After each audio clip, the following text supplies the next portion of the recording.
Hello Gemini, how is it going? I'm going to be reading for Sun, Moon, and Rising for the week of October 26th to November 2nd. So the message that I got for you for this week is to be open. Whether that means breaking traditions, being open to a new way, or being open to someone or something. So I will go ahead and do a Celtic spread for you. And we'll see what energies are going on for Gemini. Gemini energy for Sun, Moon, and Rising. Angels and love of the light. And the divine. Thank you. Okay. So we have your first card. And that is the Eight of Pentacles. We have the Empress as your challenge. And what is beneath you, your energy, the Seven of Wands. The Queen of Earth as your past energy. The recent is the present is the Moon. Your near future is the Ace of Swords.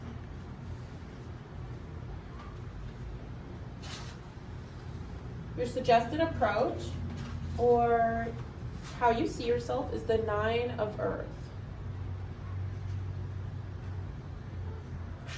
And your environment, how you see your environment, and your hopes and fears, and then your outcome is the Three of Sky, and your hopes and fears was the Seven of Sea. Okay. And then we're going to go ahead and also pull a couple of these to help complement the reading for your animal energies. Okay, so we have the Whale.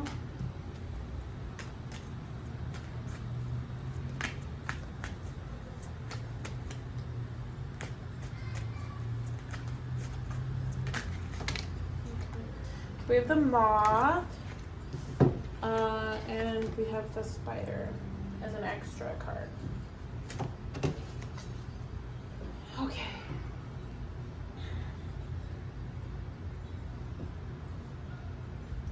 So from the reading, I'm getting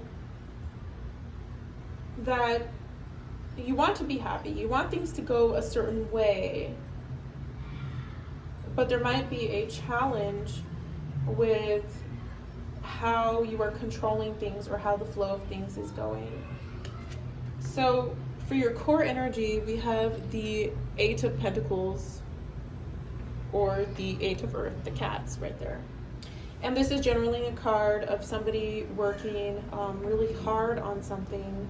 And so it seems like when it's reversed, you're like, hey, I don't really know how to approach this situation. I don't know if I need to be working hard. I mean, you should be working hard. You should be, something's wrong with you. Like, you should be putting in the effort. And so when this is reversed, there's some sort of stagnation happening right now. And what you want is this sort of like happy Empress energy.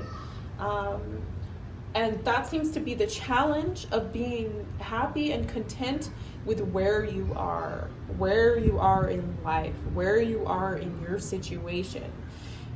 Because it seems that things are not working with this old approach. So the energy that's beneath you is the Seven of Fires. So this is the energy that you should be focusing on, and the energy of the root of the reading, why we are having the reading.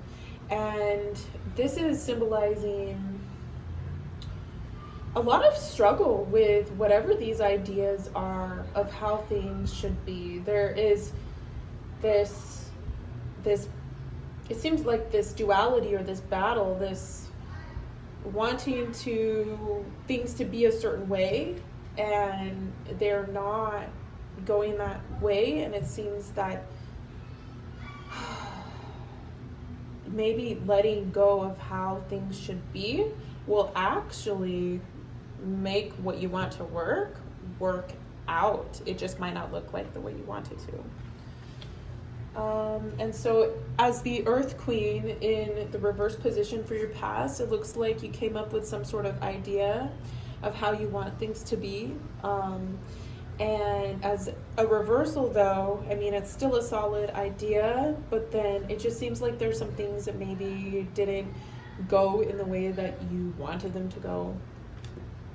And as your present situation, the moon, seems like you are aware of this confrontation that is going on, but you're like, oh, it's like almost a confusion of how and why it's happening this way, because it seems like, why me? Like, why do I have to be the one to change? Like, everybody else should be changing. And so what I'm getting is that there's a lot of, intelligence in the reading. And I was once told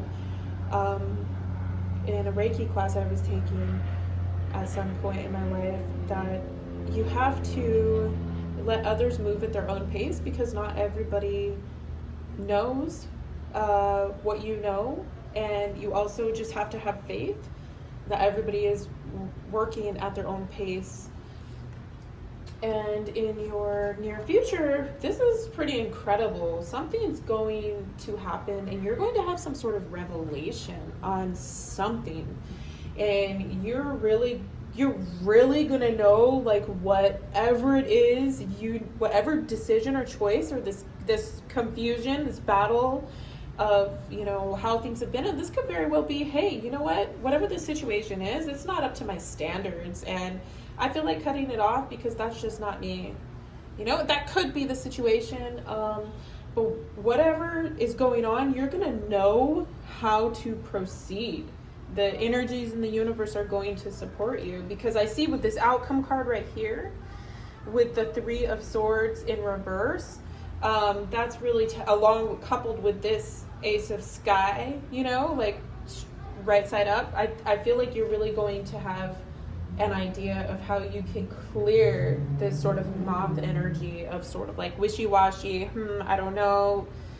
And so how you perceive yourself is the Nine of Earth. So right side up, she's definitely someone who has a lot of ideas and is very, I guess, successful and stable. So this goes sort of well with the root right here. These actually come right one after the other successively. And so it seems like that there is an imbalance.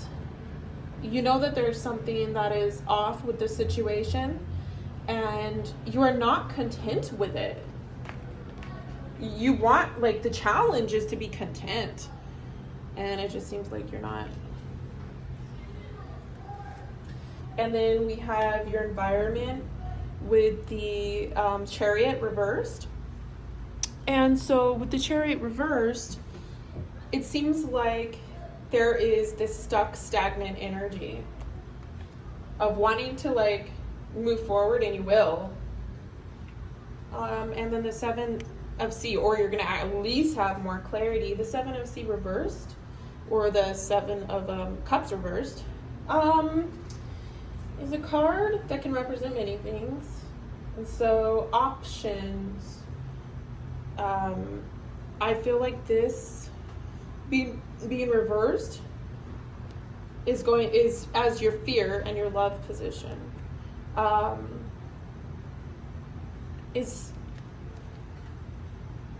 seeing your options, being afraid, I think, of what your options and what else is out there. Okay? And this really goes with this moon card as well. Like, there are other ways things can be done. So whatever this new way of doing something might be, is worth possibly taking a look into. And then as your outcome card, we have the Three of Sky energy, and the Three of Sky is the Three of Swords in the heart, and or the Three of Swords. And this is like, gosh, this is such a sketchy looking card. This cat's up there. So you're letting go of the situation, okay? But at the same time, you like know that that's the right thing to do. You're letting go of a situation, but you're firm in that sort of decision. Like something comes to light where you're like, I don't know if I really like that energy anymore. And you're very intelligent. I mean, you have this well energy of like being very mindful of these energies, these differences that some people just might not be as advanced as you right now at this stage of life that you're in. And this well energy is really being mindful of yourself and like this new life that you want to go into. And so this moth energy is about getting rid of and shedding sort of those wishy-washy energies of just not really knowing like what option or what choice to go into, and just making that choice of like, hey, I'm going to cut off and I'm going to be happier that way, because this is just, like my expectations are not being met. This is not really, something I want. It could be if you do pursue that situation, you accept the situation for as it is, and you're willing to bend more, or you just let go of that and you let things happen on their own time. So that is the reading I have. Oh yes, and we have that bonus card, okay? This bonus card is for you to let you know that you can create whatever life it is that you want. And the realities that people create for themselves might not be the realities that are the realities that you want in your life. So there's some place or some realm that you can resonate on where maybe you will feel better and that your ideas will be heard. Anyway, thank you, Gemini, and I look forward to our next reading. Bye.